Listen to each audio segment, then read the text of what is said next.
С каждым днем зима подбирается все ближе. Оставляя транспорт на ночь во дворе, владельцы рискуют на утро обнаружить замерзшую машину.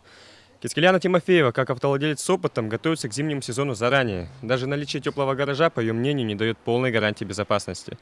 К зиме ставлю второе лобовое стекло, утепляю подкапотное пространство автоодеялом, ставлю автозапуск при минус 20, чтобы сама ночью заводилась. Утепляю низ, коробку. Коробку обязательно утеплить, если есть вариатор, потому что он ломается.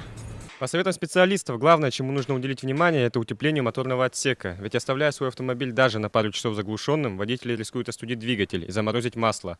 А это, в свою очередь, приведет к быстрому износу. Совет и дадим, чтобы обязательно всем надо будет утеплять, потому что на улице может он где-то час выключить, машина не замерзнет, она утепленная, потом опять заводить, лишние затраты не было по горючему. Из верха и снизу все утепляем. И глушитель обязательно обмотаем асбестовым листом, чтобы она не прикасался и чтобы не сгорел.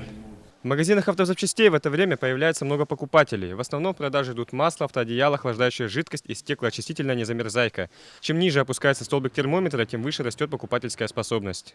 С наступлением зимы большой спрос идет автоодеяло, лобовое стекло, ну и бензин под машину.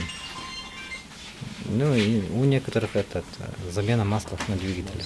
Некоторые водители, которые полностью утеплили свой автомобиль, иногда забывают об аккумуляторе. Чтобы не стоять на улице в минус 40 и ждать подмоги с нужными проводами, водителям следует обо всем готовиться заранее. Как советуют опытные мастера и водители, утеплять свой автомобиль нужно обязательно, ведь в противном случае двигатель будет изнашиваться быстрее, а ремонт будет стоить в разы дороже. Алексей Степанов, Иларион Федоров, Вести, Якутск.